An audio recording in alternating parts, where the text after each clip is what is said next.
Hey guys, I'm not sure what things are looking like where you are in the world, but for things where we are, we're seeing a lot of social distancing. More people than ever are working from home. Large gatherings are getting canceled. You know the drill, and many of you are also experiencing these things. And we don't know how long that will last, but in the meantime, we are impacted by this enormously as photographers. I occasionally shoot events, particularly with my own events that I run. Guess how many of those have been canceled where I am at? I'll give you a clue. It's all of them. But also street photographers or even landscape photographers who rely on travel to capture beauty in the far reaches. This is going to hurt more than a little, and many of you have already been experiencing profound disappointment. For me, I'm a career work from homer. For the last 6 years, I worked remotely as a designer and sometimes photographer, and I'm pretty introverted anyway, and I tend to avoid large crowds, and also I find travel a bit scary, even in the best of circumstances. So this stuff, it's an old hat for me. And in this video, I want to talk to you about how to keep creativity alive when you're stuck close to home, because it's something that I've dealt with, and I do have a list. People like numbers on YouTube. So this is my list of 6 things to help inspire you with your photography if you're stuck at home. And the first tip is to revisit what you consider to be something worth photographing. If you shoot landscape and only landscape, for instance, try to take off that hat and try putting on the documentarian hat for a little while. Start really trying to see what's around you. For Danae and I, we live in some incredible country with Zion only 45-minute drive away and some other just absolutely gorgeous terrain even closer. But it's actually rare that we go out and shoot that stuff. It's hard with the ages of children that we have and all of the obligations that we have to peel away during the hours of the day where it's necessary to capture good landscape photos. So we've already been focusing on a different type of photography. And for me personally, it's all about finding beauty in the mundane, the boring, the ordinary. It has incredible beauty if you have the eyes to see it. But what it requires is that you look at your surroundings all day as you would the vistas that you photograph or the models. You're looking for the same things, interesting shapes, patterns, textures, and stories. And that leads nicely into number 2, which is observe, don't force. Sure, you could go out and buy water droplet stuff and do that style of photography in your living room, or you could do macro photography of miniatures. And all of those things can entertain you for a while. But what could potentially be more meaningful is to be aware of and have mindfulness. Rather than to construct photos, move your body in your place of dwelling to where the light is changing throughout the day and observe. Photograph your own situation and your own emotional state. Find parallels between what you feel and what you're experiencing and what you can photograph.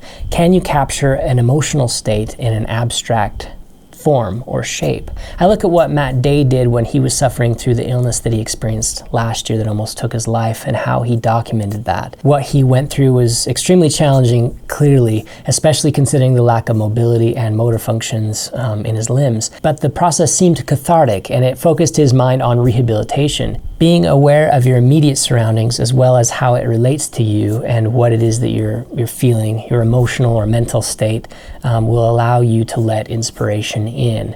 But not forcing images to happen also applies to those we love and live with. My children aren't annoyed by me and my camera because I never ask them to react to it, except to in those rare occasions where we do want to take portraits. Other than that, I just observe and I take photos, and if I miss a moment, I don't ask them to recreate it or try to manipulate them in any way. That would lose them and eventually would create negative emotions in them and towards my camera. And the same thing applies to pets.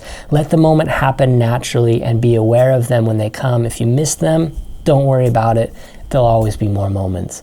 And that feeds into number 3, which is if you don't have loved ones around you or pets, consider getting a pet. You're going to be grounded for a bit, or at least more than usual, so consider rescuing an animal. There are always cats who need good homes, and they are a low maintenance pet unless they're the cat we have. That's not a low maintenance cat, but most of them can be.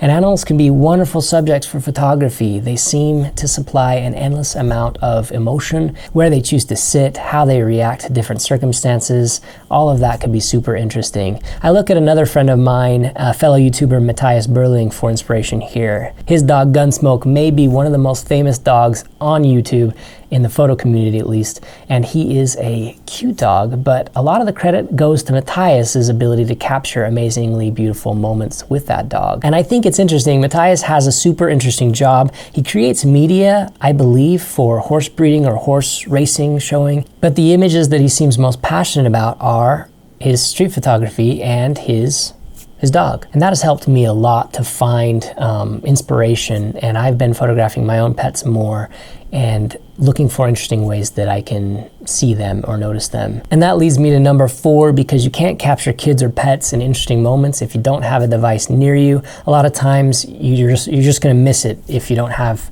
a device handy. But having a camera that inspires you can also help with the motivation to do this. Choosing a camera that you can always have with you is huge. And for me personally, I've alternated between several always with me cameras. On occasion I've had an X100 series camera. The latest is the V, which I've been keeping in a belt bag with me, but that's not as convenient as something you can store in your pocket. I recently did a video comparing 4 extremely compact cameras, and I'd encourage you to give that a watch if you're interested in something pocketable. But for me lately, it's this guy, the Nikon 28 Ti, which is pocketable, and it's a film point and shoot that I absolutely adore. And this is the one that I'm choosing to photograph this next chapter of my family's life with. It's always with me. And that leads well into number 5, which is a possible suggestion I have that won't appeal to everyone, but that is to consider taking up film photography and home development. Nothing quite brings the photographic process into a mindful state for you quite like film photography. You have to sacrifice a lot more to have your images come to fruition,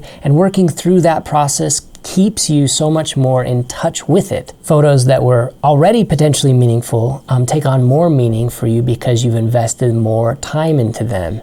But from even a more practical side, it gives you a place to port your nervous energy and potential downtime. I love developing black and white film because it forces me to exercise a little bit of patience and discipline. And for a sporadic go guy like me who likes to fill up every corner of every hour with something productive, it's good to be able to be forced to slow down just a little bit. And if you're interested in learning film, I do have a workshop I'm working on, which will be unveiled really soon. These will be online courses, live and interactive, where I teach you about film photography or how to shoot with also a different course, various Fuji devices for those who shoot Fuji.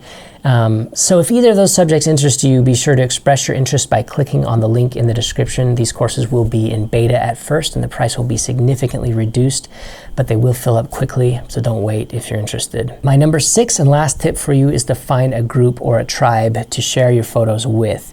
Instagram is fine, Facebook is fine, but it's really hard to connect with like-minded photographers in those forums unless you find a group. Try to find a forum, Facebook group, Slack group, or if you wanna, you're welcome to join my Slack community with its growing group of photo enthusiasts. I do check that group regularly, and if you ever need someone to talk to, I'm here for you.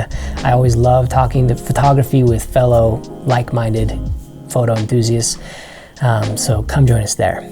But those are all my tips. If you found those helpful or inspiring to you in some way, I'm really glad about that. I really hope that it has done that for you, or at least given you a sleep aid. But anyway, that's all I've got for you for now.